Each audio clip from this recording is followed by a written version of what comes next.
From The Times and The Sunday Times, this is The Story. I'm Luke Jones. Here is part of an interview with the subject just before LSD is to be administered. Los Angeles in the mid-1950s. In this TV show, a young woman is shown in a black dress sitting rigidly across a small table from a man in a suit. My husband is an employee here at the DA, and he told me that they were looking for normal people, and I volunteered. I see. Do you feel you're normal? I hope I'm normal. The suit is researcher Dr. Sidney Cohen, and the young woman, who in true 1950s archival style is only identified as housewife, go back and forth a bit, but finally decide that she is indeed normal. And then they come to the point. Well, I think it's time for you to have your lysergic acid. Drink this down, and we'll be back after a while and see how you're doing. This is a glass of water, colorless, tasteless. It contains 100 gamma of LSD-25, 1/10 of a milligram, the equivalent of 1/600th of a grain. An ounce of this material will make 150,000 such doses. Let us observe the effect some 3 hours later.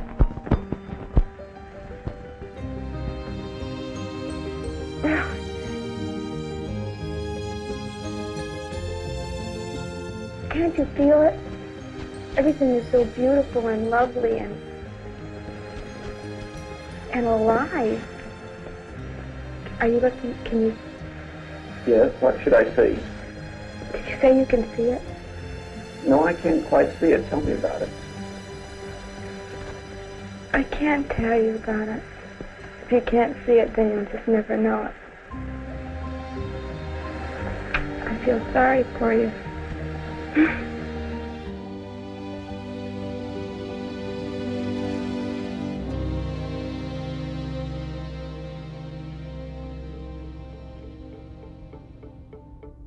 At the time of that experiment, LSD was a legal pharmaceutical drug, and even when LSD became criminalised, a new wonder drug called Valium came onto the market, promising to cure nervy housewives. A somewhat dated idea, but it doesn't mean the idea of getting lightly high to ease domestic stress is a thing of the past. I don't even think I've had a whole gummy before. I usually just take a half or a quarter of one and I'm good. At the end of the day, after all my responsibilities are done, dinner's made, the dishes are done and everything, and it's just like, I feel like it's just like a way to unwind, just like having a glass of wine.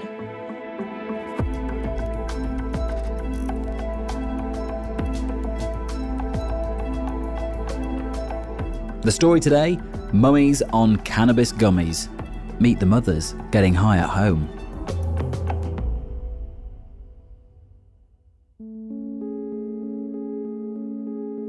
So, can we start, Louise, by finding out who you are and what your job is and where you are?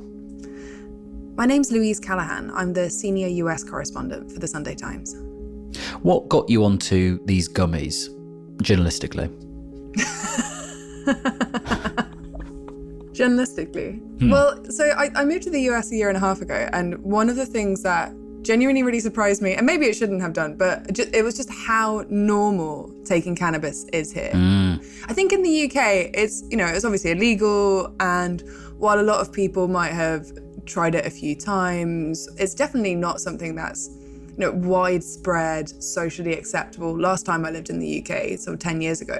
And actually, it's having problems downstream, because the Times was reporting the other day how there's been a record number of cannabis seized on the border because it's Americans and Canadians bring it over thinking it's fine. They all think it's completely normal. Yeah, but so I think that was kind of what surprised me, in that people here in the US, a lot of people who you wouldn't necessarily expect think it's just completely normal. And it is legal in half of states, and in the ones where it's not legal, it's quite easy to just order some gummies online, and if they have a lower THC content than I think 0.3%, basically if they have like this lower levels of some of the active ingredients, I mean, it will still get you unbelievably high, but you can basically order them online and it's completely legal. So I think I was just, especially when I was working in red states, you kind of, obviously you expect to see it if you're in liberal Brooklyn or somewhere like that, but you can go to Alabama and go to the school gate and there'll be conservative moms there who take half a gummy every evening to relax.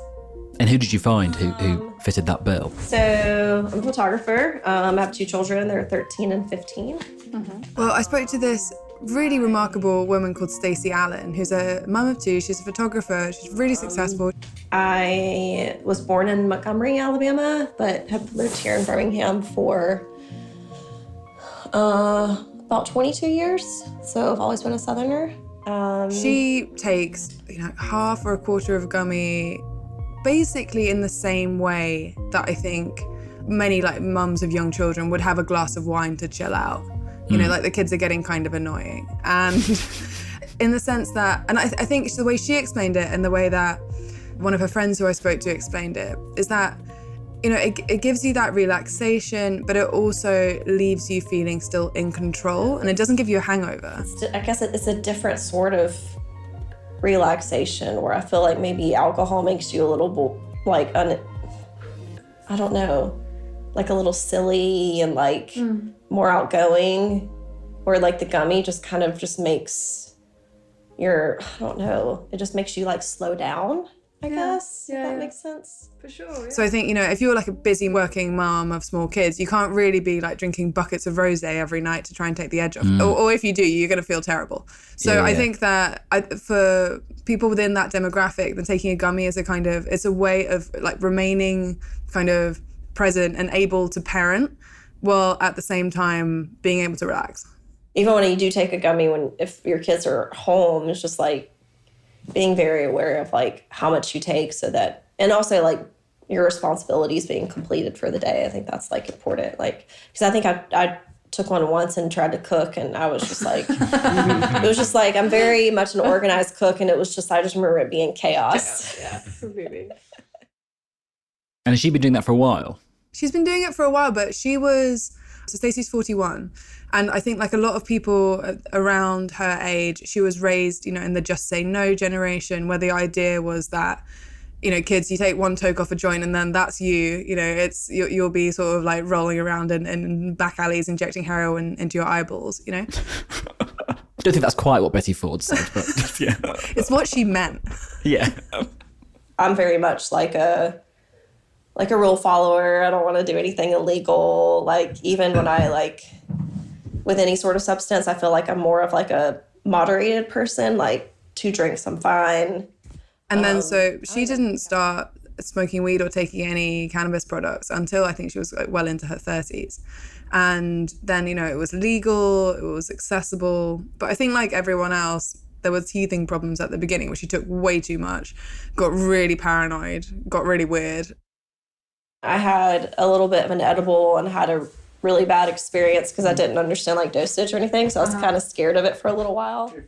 And then sort of was put off it for a while, but then found this dosage that worked for her.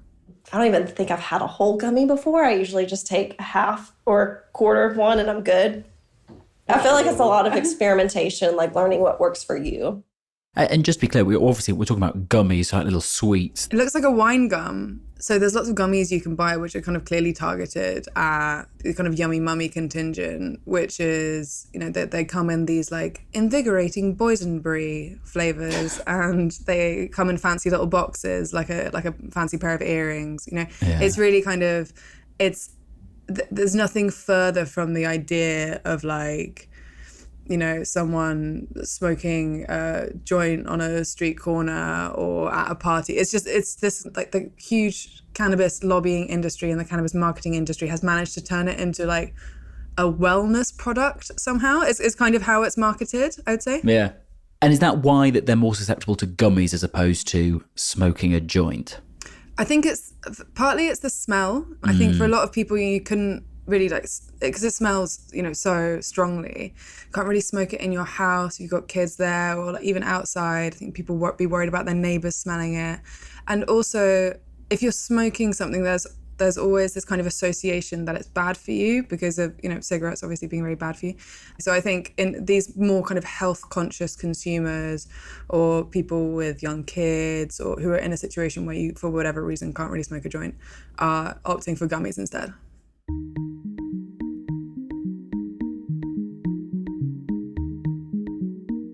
In terms of the law, obviously the US is very complicated on this front because of all the different states have various different regulations and they're changing every 5 minutes. But when broadly was cannabis legalized in the US? When did this sort of legal popularity start, do you think? So cannabis is federally illegal in the US. Oh. Yeah, well, but this really surprised me as well.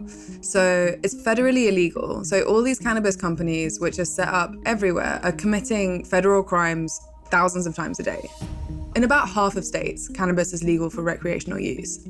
And that means that you can walk into a dispensary and it's like a wine shop on the high street. You just walk in and you have your ID, and if you're over 21, you can buy it. You don't need a license, you don't need a prescription, anything. Anyone can buy it. In New York, if you're a tourist, you can just walk into any dispensary and buy it. It's not a problem. And then so the way that these laws work is that even if there's two states where cannabis is legal next to each other, you can't bring them over state lines because that would be a federal crime, sort of trafficking drugs over state borders. It's a really, really strange way that it's all strung together, where it's this, multi-billion-dollar business which stretches across the US and which delivers to pretty much all of the US. Even if you live in a place where it's not legal, you can get it legally online. And that just means that it's a really kind of shaky coalition of laws that keeps it together. But I think everyone will probably remember about 13 years ago, then Colorado and Washington State legalized cannabis for recreational use. They were the first ones. And these dispensaries that you mentioned, what is their vibe? I mean, I know you said that the gummies have a sort of wellness aura around them now, but I mean, do they look like Holland and Barrett's or not? No offense to Holland and Barrett. A lot of them are much fancier than Holland and Barrett.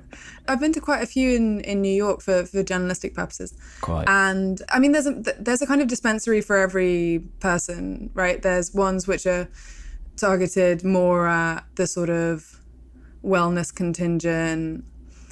I went to one in New York a while ago, which was like, you walked in and it was like you're inside a spaceship. Like everything was white with sort of low lighting. And there were like adjectives on the wall where you could pick what kind of weed you wanted. Was it like inspiring, glowing, and there's that. And then there's also, you can get dispensaries where it's much more kind of, targeted at young men. Like quite often gummies are targeted towards women, to put a simplistic spin on it, and to smoke weed is targeted more at young men. And is that spread indicative of the fact that just actually a lot of Americans are consuming cannabis in some way? So many Americans are consuming cannabis. I did not, until I did the research for the story, I don't think I'd quite realised. There was a survey done fairly recently which said that more Americans take cannabis every day than drink alcohol every day. Which, wow. I mean, let's not take that as gospel. I assume quite a lot of, presumably some are probably doing both. People weren't entirely telling the truth about their alcohol consumption. But I think that there is, they call them super users. Scientists who work on cannabis call them super users. Gosh. There are a lot of people who take cannabis every day. And there is a problem with addiction. That is real. I think there's this idea that you can't get addicted to cannabis, but you certainly can. I mean, people check themselves into rehab clinics for cannabis addiction every day. But I think just in terms of how widespread it is and how many people take cannabis, 80% of Americans live in a county that has at least one dispensary and 15% of regular users. But I think it used to be in the 90s, then about a quarter of people favored legalization. And today it's more like 3/4. Even in red states and in quite unexpected demographics, I think particularly one thing which I think is so interesting is the rise in older people consuming cannabis.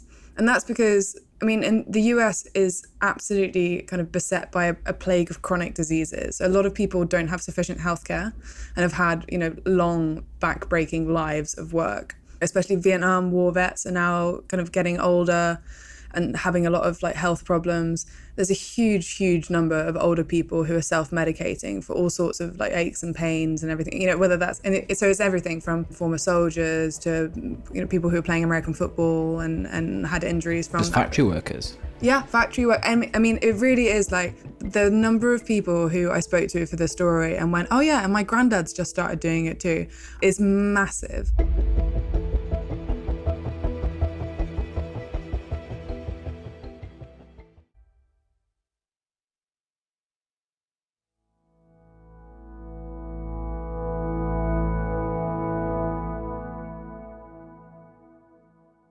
Louise, we're talking about cannabis in the United States. Incredibly, as you said a few moments ago, at least according to one survey, more people taking cannabis daily than consuming alcohol. And we're focusing on these gummies, which I've not really heard. I mean, I live quite a sheltered life. I hadn't really heard of. You went to actually one of the factories where they were making these in New Jersey. What was that like? It was really quite something. I hadn't really seen them made before. Like when you make weed gummies, you boil cannabis down into a kind of sugar syrup and mix it in with sugar and pectin and then cut them. I mean, they just look like wine gums. I think it's basically the same process as making wine gums. Like you cut them up and then you roll them in sugar and then that's it. It was also like when I was talking to the employees there. Were they lucid or were they quite spaced out? Well, that's what I was saying. I mean, they were really lovely, very relaxed. And one of them... Go figure. Yeah, and one of them said that he blends a gummy. I think he actually said he blends 2 gummies into his protein shake every morning. I mean, like, if I took a quarter of one of those, I'd be absolutely out to lunch. But yeah, I mean, it was really striking how many they make. It was absolutely absurd. You can make 4,000 of them in 15 minutes, right? Wow. And that's just in New Jersey. So because of this system of state laws, there's one factory for one cannabis brand, which is churning out 4,000 gummies in 15 minutes, is only supplying to New Jersey. Like they have factories like this in every single state where they produce. Because of the law? Because of the laws, yeah, because you can't transport it into another state. Wow. So it's just incredible amounts of them. There was also a poster up on the wall saying that employees couldn't work if they were under the influence of drugs or alcohol. What's so interesting is that a lot of people who consume gummies don't really see them as a drug, even though obviously it is.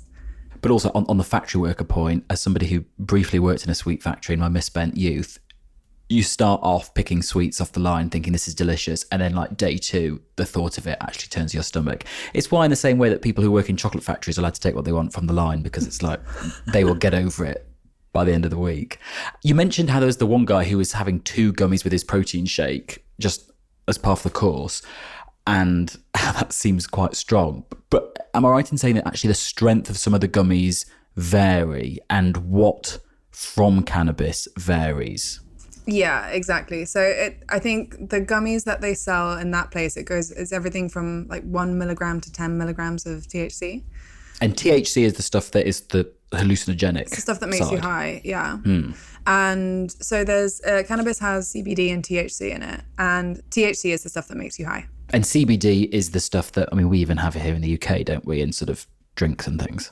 Yeah, exactly. Yeah, you can buy CBD gummies at Holland and Barrett. People say that it eases anxiety, and then THC is the stuff that makes you high.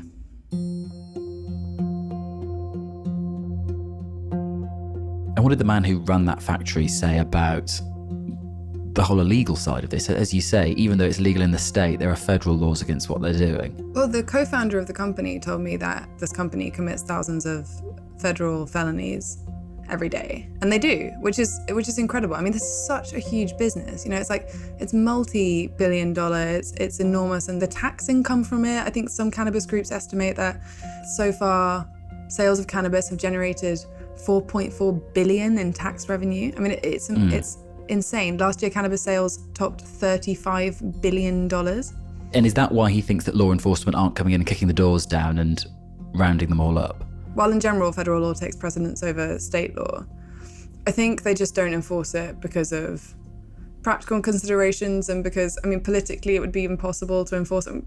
Like, politically, the sale of cannabis is pretty popular. Well, even as you were saying with your woman in Alabama who takes it, you know, of an evening instead of a glass of wine. And there is actually, to go back to the sort of cultural side of this, there is a sort of history of that. I mean, sort of slightly sexist, but that is the world we live in, of sort of, you know, the idea of it being something to help particularly mothers of an evening. Right, yeah, it's the whole idea of mother's little helper. That phrase was coined to talk about Valium, which, I mean, while it doesn't have the same effect as weed, it will still really chill you out if you take one. So that was obviously this trope, if we're thinking around the 1950s, this idea of the perfect housewife who, you know, is kind of keeping her home sparkling and her children delightful, and then she just needs something to take the edge off the kind of screaming anxiety of her existence. And that used to be Valium, and I think now it's cannabis. And I guess in the UK, Mother's Ruin gin has a sort of similar history. Did they make that connection, the women that you spoke to? There's this whole trope in the US of the wine mom. The busy mom who does everything, and then when the kids are in bed, just like necks half a bottle of wine, and sort of, you know, just to be like, oh, I can't believe I survived another day.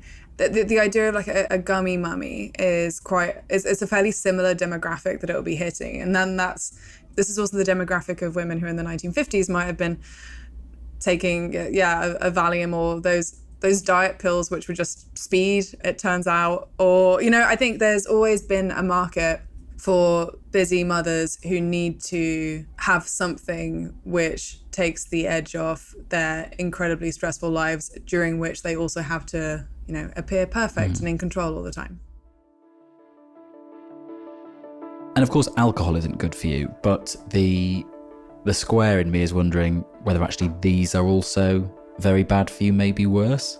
Right, well, what's really interesting is that no one really knows. I think part of it is like, yes, of course, there are negative effects of cannabis. This is clear.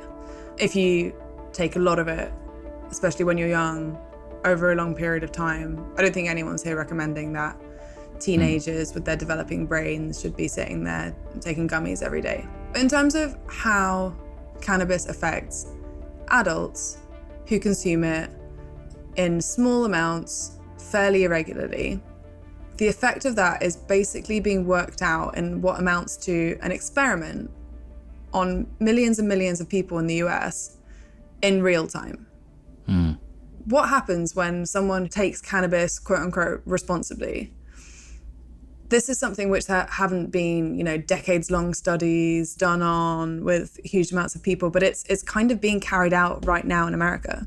We'll find out. We'll find out, yeah. And then so I spoke to one doctor in particular, Yasmin Hurd, who's raising the alarm on the impact of cannabis on the developing brain. And she made the point, which I think is really important. In the UK, when we think of cannabis, we might think of like people smoking the weed flower, right? So like, you know, of this kind of like 1960s, hippies, people getting high at Woodstock. But the cannabis which is being sold now, the numbers of people consuming it have gone up dramatically, but also what's being sold has changed really dramatically. It can vary hugely. Like if you buy, especially gummies which are produced illegally, which you can buy at any bodega in New York, the strength can vary enormously. So you don't really know what you're buying. You might have a little bite of it and get catastrophically high. You don't really know what's in it. And then so I think like in terms of unregulated cannabis product sales, I think there's definitely a lot of warning signs here. And she makes the point that like THC is not a benign chemical. This idea that it's a kind of wellness product is just like medically kind of not true from her perspective. Did any of your yummy gummy mummies have a bad time with them? I think almost everyone I spoke to has had some kind of bad experience with cannabis. But then it's just kind of what you do with it. I spoke to this one woman in Brooklyn who I've called Layla, who said that she'd been sort of microdosing THC through one of these compounds called Delta 9, which is a sort of extract of cannabis. And she had been microdosing it for a long time. And then she had a baby, so she quit.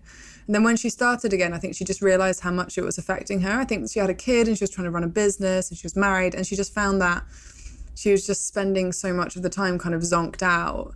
She gained a lot of weight and she just wasn't really present in any of the things that she was doing. And then so she quit because she just thought, actually, this isn't fun anymore. I just don't make any sense. I'm just kind of lying around and just eating. And so I think that for her, it definitely got too much. But people have also obviously had these really scary experiences where they take a bit much, and then you get into these paranoid delusions, and that can be terrifying. I mean, you know, you get over it in a few hours, but it's really, really scary, it sounds like. And that's just in the short term, isn't it? I mean, we've all met those kind of disco damage, late middle-aged people who had too much of a good time in the 80s and 90s and are now suffering the consequences. Going back to Stacey in Alabama, I mean, did her and her friends feel worried about this? Is there sort of a whiff of concern, or are they just cracking on, having a nice time? I think they are concerned, but the things that they are concerned about are like unregulated products or smoking it. I don't think they're concerned about taking half a gummy from what they consider to be a trusted brand that has worked really well for them before. What proportion of your girlfriends you say would do edibles? I would say, yeah, probably most of my friends. And I was even like at lunch recently with what I felt like was a very conservative mom couple. And then her and her husband started opening up about doing gummies, and they have teenagers too. And so I was like, oh, cool. Like more women in Alabama do it than you realize. It's just like anything, just talking about it removes the shame. Then other people will be like, oh, I do them too. It's not a big deal.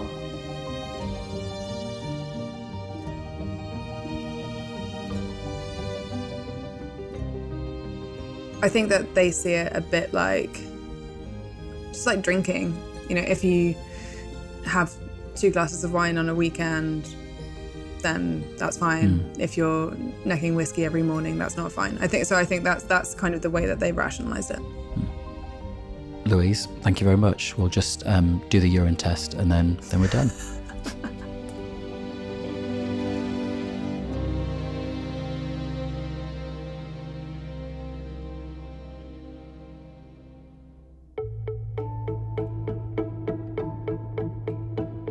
Louise Callaghan, senior US correspondent for the Sunday Times. You can find all of her dispatches from the US of A at thetimes.com. That is it from us. This episode was produced by Taryn Siegel. The executive producer was Kate Ford. Sound design was by Tiffany Dimmock. And theme composition was by Maula Seto. The story at thetimes.com is our email. Maybe you've tried gummies before. If you can still type, let us know what you thought. And if you are listening to this on Spotify, why not leave us a comment? Let us know what you thought of the episode. I'm Luke Jones. See you soon.